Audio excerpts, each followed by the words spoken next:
Welcome to Networks Professionals.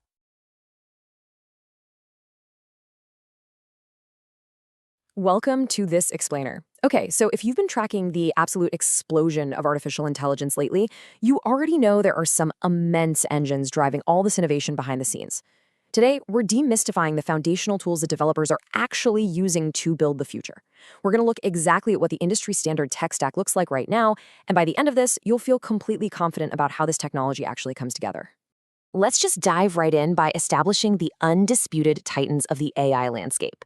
Look, you might hear dozens of buzzwords thrown around in tech blogs, but as the industry saying goes, that's the big three of the AI world. If you're looking to scale your understanding of AI, or if you really just want a quick, clear breakdown of how the most important software stacks up, well, you have to start right here. We're going to look closely at these three giants, understand what really makes them tick, and see exactly how they compare to one another. But hey, before we start conceptually building complex neural networks and talking about deployments, we really need to clearly define our scope. The big three, they are Python, PyTorch, and TensorFlow. Together, these form the absolute foundational building blocks for any aspiring developer or researcher in the field today. Now, these aren't just some random popular options. No, they are the core programming tools completely dominating the artificial intelligence landscape. You literally cannot grasp modern AI without understanding the specific roles these three play. Part 1. Python, the essential glue. So Python's true superpower in the context of artificial intelligence, it acts as the glue holding absolutely everything together. It's become the gold standard in the industry, and honestly, primarily because it's just incredibly easy to read. You don't have to spend hours deciphering cryptic code. And that immense readability, that's the binding force that brings developers, researchers, and massive technology ecosystems all together onto a single unified playing field. And this massive pre-processing ecosystem is exactly why Python is the standard. Take heavy-hitting libraries like NumPy and Pandas, right? They handle the messy, chaotic, real-world data before it even touches an actual AI model. Because here's the thing, artificial intelligence absolutely requires clean, structured data to learn anything useful. Python perfectly preps your information so that your AI can, well, actually do its job. Part 2, PyTorch, the researcher's choice.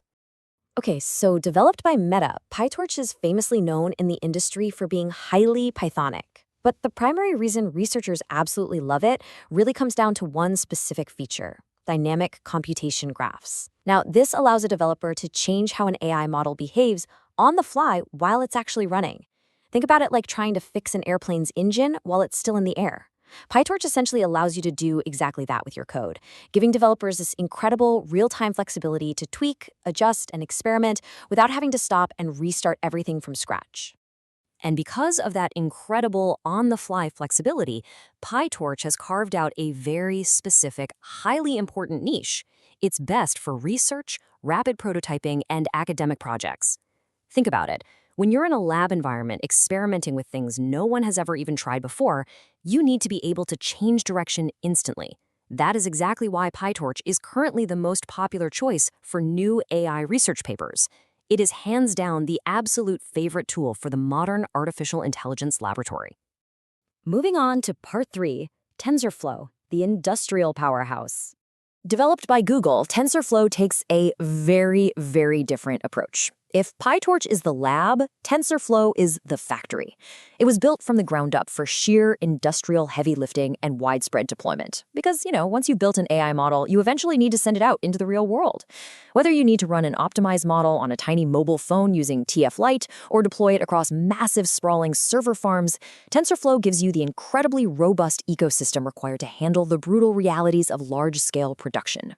But listen, just because it's built for heavy lifting doesn't mean it's impossible to use. Not at all. TensorFlow utilizes a high-level API called Keras, which famously makes building complex neural networks as easy as stacking Lego blocks. It gives developers this fantastic, almost visual way to think about constructing their models layer by layer, literally snapping the pieces together until they have a fully functioning AI ready for deployment. So, to recap, we have two very different, absolutely vital tools serving the ecosystem here. On one side, we've got PyTorch, developed by Meta. This is the domain of research, rapid prototyping, and dynamic on-the-fly changes. Basically, the ultimate AI laboratory. And then, on the other side, we have TensorFlow, developed by Google. This is the domain of industrial production and heavy lifting deployment, the ultimate AI factory. Which brings us to part 4. Which should you choose? Your AI path. Let's actually map out your specific career or project goals and look at the absolute fastest path to get you there. If you're an absolute beginner, well, the great news is that you can start with either PyTorch or TensorFlow, paired with Kera. Both have incredibly rich tutorials and really welcoming communities. Now, if your goal is to secure a job in cutting-edge research, you should clearly lean toward PyTorch. However, if your dream is to build massive production apps that scale out to millions of users, your path definitely leans heavily toward learning TensorFlow. So we've laid out the critical building blocks today, moving from Python's unified, readable glue to the incredible dynamic flexibility of PyTorch, all the way to the massive industrial deployment power of TensorFlow. You now know exactly what the big three are and exactly where they fit into the real world. So I'll leave you with this final thought to ponder. Research or production? Which AI future will you build? Thank you so much for joining me on this explainer. Keep learning, keep building, and I'll catch you next time. Thanks for watching.